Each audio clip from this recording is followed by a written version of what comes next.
Hi there. This is just a quick, hopefully a hack or help if you get your mold stuck.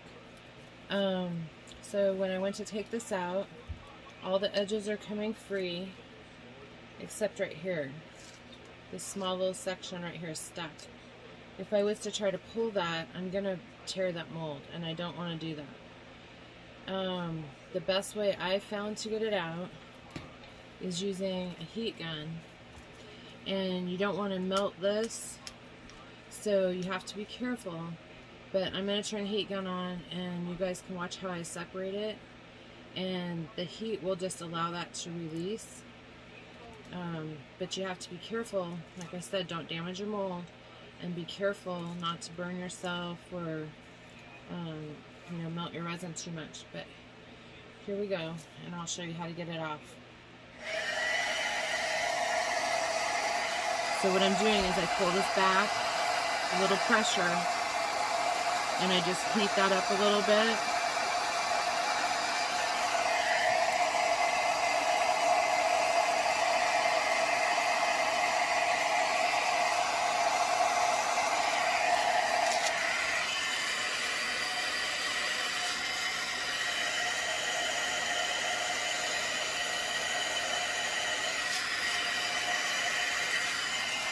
And I'm just making sure it doesn't get too hot. My finger's there, so I know when it's getting warm.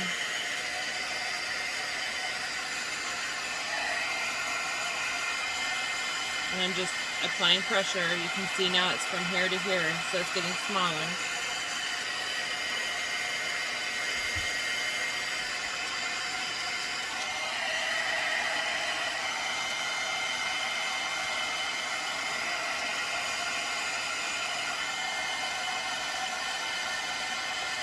It just takes patience. Don't force it. If you try to force it, and you'll tear your mold and ruin your mold.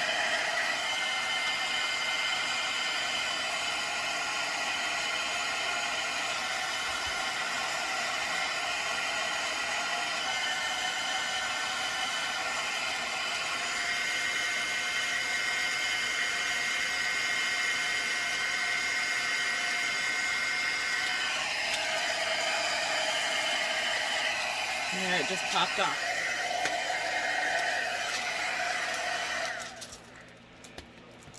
So I'm going to unmold this and I'll show you what happened.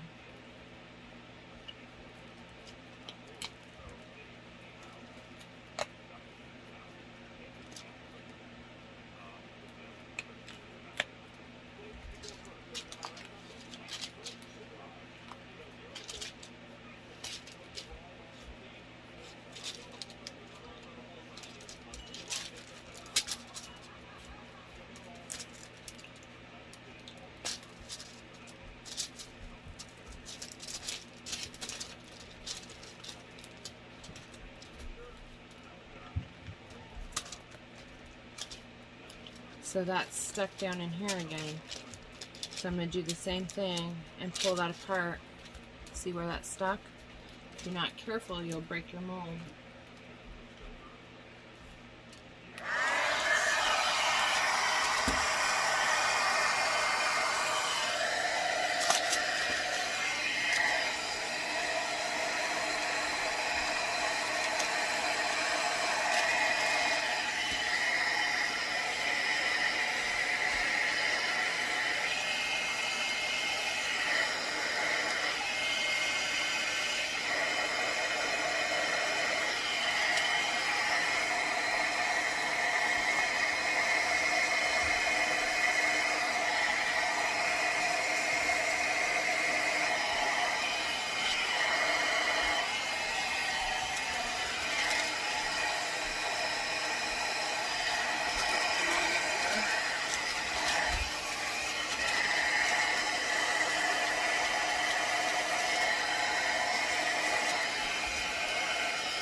So this particular one is stuck right around this edge, and something I've discovered is that this is happening when you do multiple layered pours. It has something to do with the first layer pinches the second layer and catches your mold in there. And I did not use mold release on this mold, which I should have. So I don't know that I'm going to be able to save this one. That's really stuck down in there. So in that case, when it's that bad, that heat is not working to pull that out, and you can see it separated a little bit of the mold right there. So that means if I reuse this mold, it's going to have resin will stick out there, and that will stick up. And you can see the heat has made this bendy now, but it's just not releasing, and that just happens sometimes. You're not always able to get it out, which is unfortunate because I don't like having to rebuy molds. But if you don't use mold release, you run the chance of that happening. So this one's pretty much shot. There's not really a way to save it, the mold, because it's already started to pull apart. And unfortunately that does happen with molds. So you can see the damage on the mold right there. And you can see little parts of the mold in here. Once this dries, I'm going to be able to take my utility knife, and I'll be able to get that out of there and save this piece. But if I'm going to use that mold again, everywhere it tore the mold, it didn't tear through, so it's not going to leak, but everywhere it did tear, it's going to have like stuff sticking out, so I'll have to clean that all the time if I choose to use this mold again. The mold release that I use is Casting Craft mold release conditioner, and you can buy this on Amazon. You can also get it at like Hobby Lobby, and definitely suggest using it. I did not use it on this. I do use it on all my chessboards.